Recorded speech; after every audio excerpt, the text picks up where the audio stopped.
Hello everyone, welcome to Eklavya स्नातक।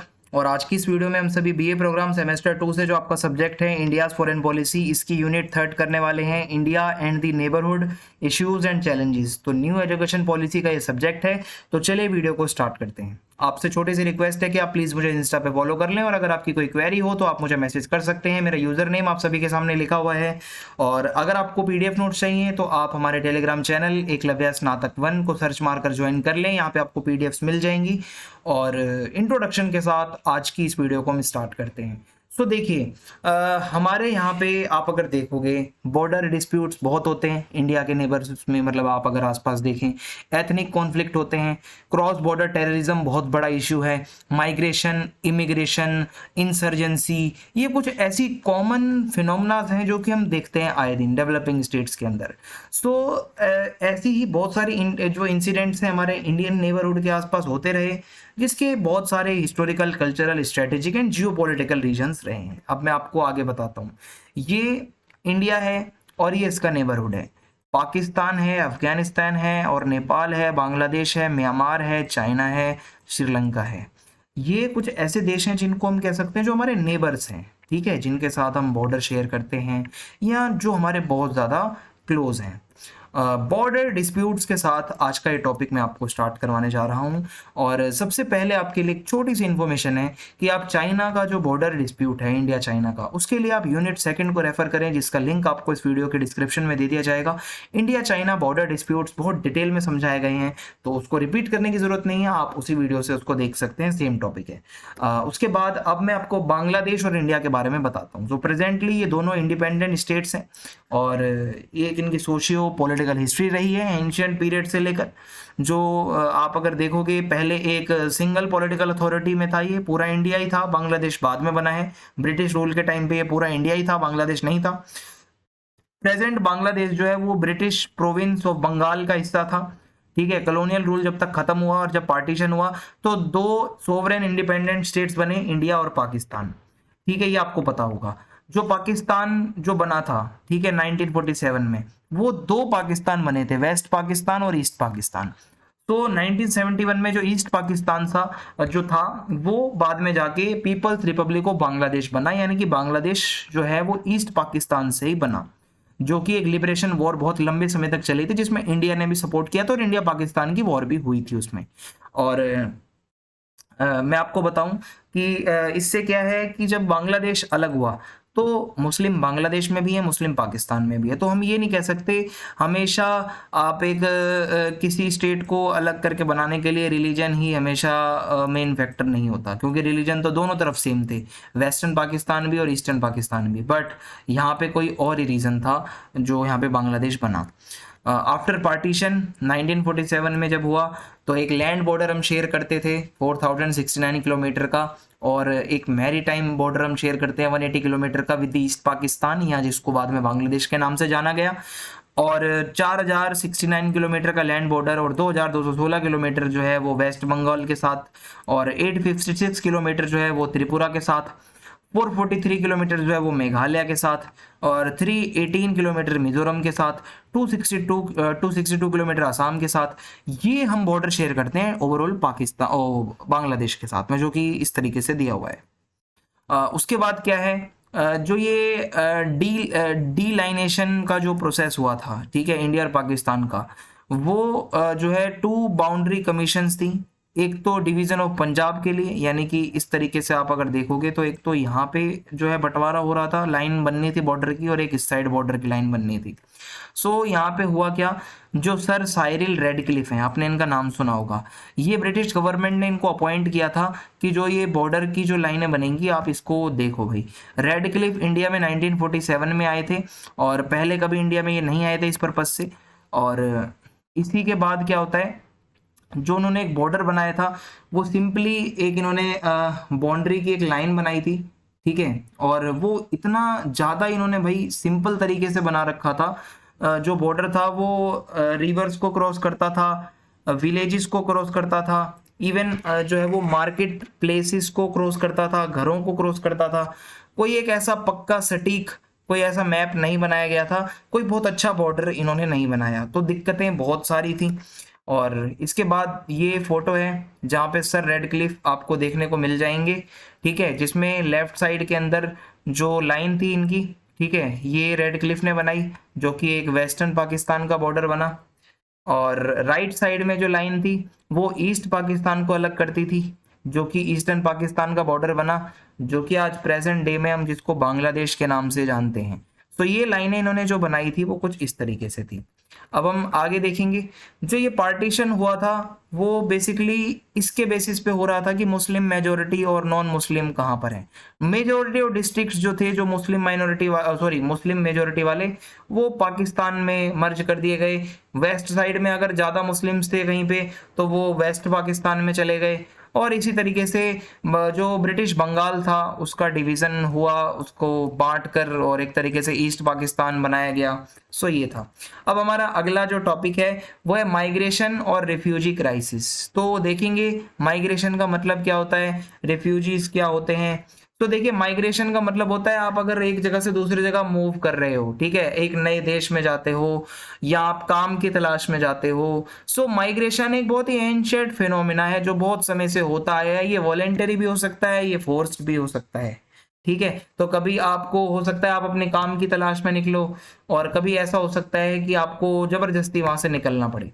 Usually migration जो है वो फोर्सफुल होता है। इसके बहुत मेजर रीजंस होते हैं, जैसे कि कोई पॉवर्टी बहुत ज़्यादा आ गई हो किसी देश में, या वायलेंस हो, वॉर चल रही हो, या कोई पॉलिटिकल जीनोसाइड हो रहा हो, ह्यूमन राइट्स का एब्यूज हो रहा हो। सो माइग्रेंट जो होते हैं वो कहलाते हैं एक ऐसा पर्सन जो कि टेम्पोरली या परमानेंटली किसी देश में रह रहा है, वो माइग्रेंट कहलाता है। सो यूनेस्को ने बताया है अलग अलग टाइप के माइग्रेशंस होते हैं। पहला माइग्रेशन है टेम्परेरी, जो कि लेबर वगैरह होते हैं या काम की तलाश में जाते हैं वो, ठीक है, कॉन्ट्रैक्ट बेस्ड वर्कर्स होते हैं। दूसरा है highly skilled and business migrants. कुछ ऐसे होते हैं जो बहुत स्किल वाले होते हैं, बहुत बिजनेस वगैरह के काम से जाते रहते हैं।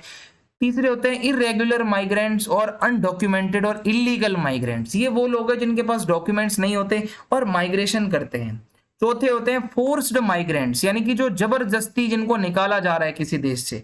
पांचवे होते हैं फैमिली रीयूनिफिकेशन माइग्रेंट्स, ठीक है, और छठे होता है रिटर्न ऑफ माइग्रेंट्स, यानी कि माइग्रेंट जब वापस आ रहे हैं तो वो भी एक तरीके से माइग्रेशन कहलाता है, आप इधर से उधर जा रहे हो। तो ये यूनेस्को ने बताया है।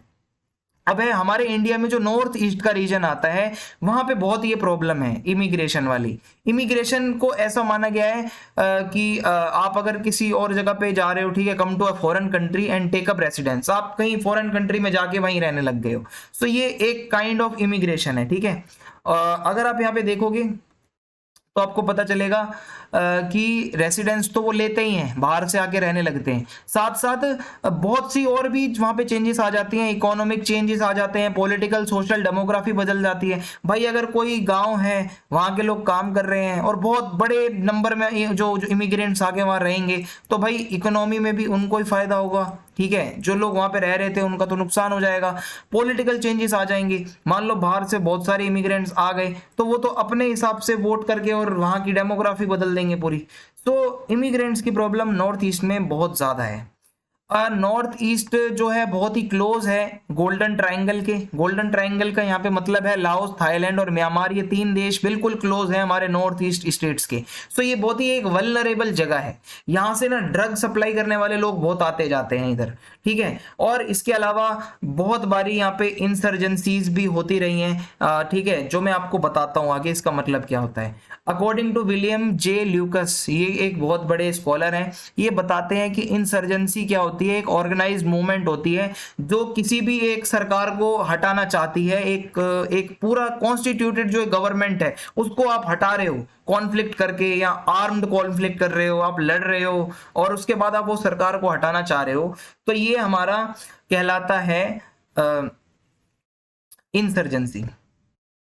अब आगे है रिफ्यूजीज और इलीगल इमिग्रेंट्स जो हैं वो अफगानिस्तान से आते हैं, श्रीलंका से आते हैं, म्यांमार से आते हैं, पाकिस्तान से आते हैं, बांग्लादेश से आते हैं और इंडिया में उनको शेल्टर मिलता है, ठीक है। नॉर्थ ईस्ट में तो है ही है, इसके अलावा और भी बहुत सारे एरियाज है। नॉर्थ ईस्ट सबसे ज्यादा इंपैक्टेड एरिया है इस इमिग्रेशन और ये रिफ्यूजीज वाला। मैं आपको आगे समझाता हूं। अगर हम एक जनरल एनालिसिस देखें पॉपुलेशन ग्रोथ का, तो इसमें क्या है, बांग्लादेश और इंडिया के अगर हम लास्ट 4 सेंसस देखें जो जनगणना हुई है, तो बांग्लादेश के जो माइग्रेंट्स हैं लगभग 15 मिलियन से भी ज्यादा ये लोग आ चुके हैं। 15 मिलियन लोग बांग्लादेश को छोड़कर यहाँ पे आ रहे हैं और ये अलग अलग स्टेट्स में आके रह रहे हैं, ठीक है। ये और कुछ तो ऐसे लोग जो है गांव में जाके बस चुके हैं, रिमोट एरियाज में, जहां पे उनको पहचानना भी बहुत मुश्किल है कि भाई ये कहां से आए हैं। और एक बहुत ही large number of illegal Bangladeshi immigrants जो हैं वो हमारे बॉर्डर स्टेट से आते हैं और एक बहुत बड़ा चैलेंज है कि भाई इनको कैसे पहचाने, कैसे इनको इनके देश वापस भेजा जाए, तो ये बहुत दिक्कत है। अगला टॉपिक है हमारा act east policy India and the neighbourhoods. तो इसके अंदर हम बेसिकली बिम्स्टेक के बारे में पढ़ेंगे। बिम्स्टेक एक ऑर्गेनाइजेशन है, 7 जो है इसमें कंट्रीज हैं, इंडिया है, श्रीलंका है, थाईलैंड है, बांग्लादेश है, म्यांमार है, भूटान है, नेपाल है। इन्होंने मिलकर एक ग्रुप बना रखा है और ये एक दूसरे की मदद करते हैं, ट्रेड हो, टेक्नोलॉजी हो, एनर्जी हो, टूरिज्म हो। पहली सबमिट जो है वो थाईलैंड में हुई थी बिम्स्टेक ग्रुप की। आगे मैं आपको और इन्फॉर्मेशन दे देता हूं। तो ये क्या है, इसकी फुल फॉर्म बता देता हूं मैं आपको। Bay of Bengal initiative for multi sectoral technical and economic cooperation. तो इसमें बांग्लादेश, श्रीलंका, इंडिया, नेपाल, भूटान, थाईलैंड और म्यांमार देश आते हैं, ठीक है। और इसके अंदर क्या है, इसकी फुल फॉर्म तो आपको मैंने बताई दी है। ये इंटर गवर्नमेंटल ऑर्गेनाइजेशन है जिसमें 7 मेंबर्स आते हैं जो कि साउथ एशिया के और साउथ ईस्ट एशिया के हैं, ठीक है। और इसको 1997 में बनाया गया था रीजनल कोऑपरेशन के लिए, एक दूसरे को ये ट्रेड में मदद करें, इन्वेस्टमेंट में मदद करें, टेक्नोलॉजी में मदद करें, ठीक है, और एग्रीकल्चर, टूरिज्म, फिशरीज में मदद करें, कल्चरल जो है एक दूसरे के रिलेशंस अच्छे बने। और इंडिया का काफी ज्यादा इंटरेस्ट है बिम्स्टेक के अंदर, जिससे क्या है कि इंडिया ने अपनी एक्ट ईस्ट पॉलिसी की तरफ बहुत ध्यान दिया है। ईस्टर्न कंट्रीज के साथ रिलेशन अच्छा करने के लिए बहुत बढ़िया स्टेप है। और जो इंडिया के नेबर्स हैं उनके साथ ये अच्छा एक तरीका है रिलेशंस बनाने का। और ब्रिक्स और बिम्स्टेक दोनों मिलकर भी बहुत बार सबमिट करते रहते हैं। जैसे ये एक अक्टूबर 2016 गोवा में ये सबमिट हुई थी, जहां पर लीडर्स आए थे, बिम्स्टेक के भी लीडर्स आए थे। इन्होंने शपथ ली थी कि भाई हम मिलकर काम करेंगे। 20th सेंचुरी जब हुई थी इस ऑर्गेनाइजेशन की, तो जो पीएम नरेंद्र मोदी हैं उन्होंने बिम्स्टेक को बोला था कि ये एक नेचुरल प्लेटफॉर्म है for India's eastward engagement. India को अगर ईस्टर्न कंट्रीज के साथ एंगेज होना है तो बिम्स्टेक एक बहुत ही बढ़िया ग्रुप है, एक बहुत बढ़िया ऑर्गेनाइजेशन है। मार्च 2017 के अंदर इंडिया ने एक मीटिंग करी थी बिम्स्टेक की। नेशनल सिक्योरिटी चीफ्स जो है वो इसके आए थे न्यू दिल्ली के अंदर। तो बहुत सारे बायलैटरल, ट्राइलैटरल प्रोजेक्ट चलते रहते हैं बिम्स्टेक के देशों के बीच में, ठीक है। इंडिया, बांग्लादेश, नेपाल, भूटान, कैसे रोड बनाना है, कैसे रेलवेज की कनेक्टिविटी बढ़ानी है, तो ये सब चलता रहता है। और बिम्स्टेक के जो देश हैं इसमें लगभग 1.5 बिलियन से भी ज्यादा लोग रहते हैं। तो बहुत ही बड़ी पॉपुलेशन दुनिया भर की इन देशों में रहती है बिम्स्टेक कंट्रीज के अंदर। और जो बे ऑफ बंगाल के आसपास के देश हैं वही इसमें शामिल हैं, ठीक है, जैसा कि इसके नाम से पता चलता है। तो बहुत ही इंपॉर्टेंट है ये इकोनॉमिक ग्रोथ के लिए। जो डेली चैलेंजेस आते हैं, पॉवर्टी है, क्लाइमेट चेंज है, नेचुरल डिजास्टर्स हैं, टेररिज्म है, तो इन सभी से अगर हमें मिलके एक तरीके से लड़ाई लड़नी है तो बिम्स्टेक उसके लिए बहुत ही इंपॉर्टेंट है। और ये ऑर्गेनाइजेशन जो है रीजनल कनेक्टिविटी को बढ़ाता है, इकोनॉमिक लिंकेज को बढ़ाता है, कोऑपरेशन को बढ़ाता है, ठीक है। और ये इंटरनेशनल ऑर्गेनाइजेशन से भी टाइम टू टाइम कोलैब करता रहता है ताकि इसके जितने भी मेंबर कंट्रीज हैं उनको बेनिफिट मिल सके। तो इसी के साथ वीडियो खत्म होती है। अगर आपको वीडियो समझ आई हो तो आप चैनल को सब्सक्राइब कर दें, ज्यादा से ज्यादा वीडियो को लाइक करें और वीडियो को ज्यादा से ज्यादा शेयर कर दें। जय हिंद, जय भारत। मिलते हैं नेक्स्ट वीडियो के अंदर।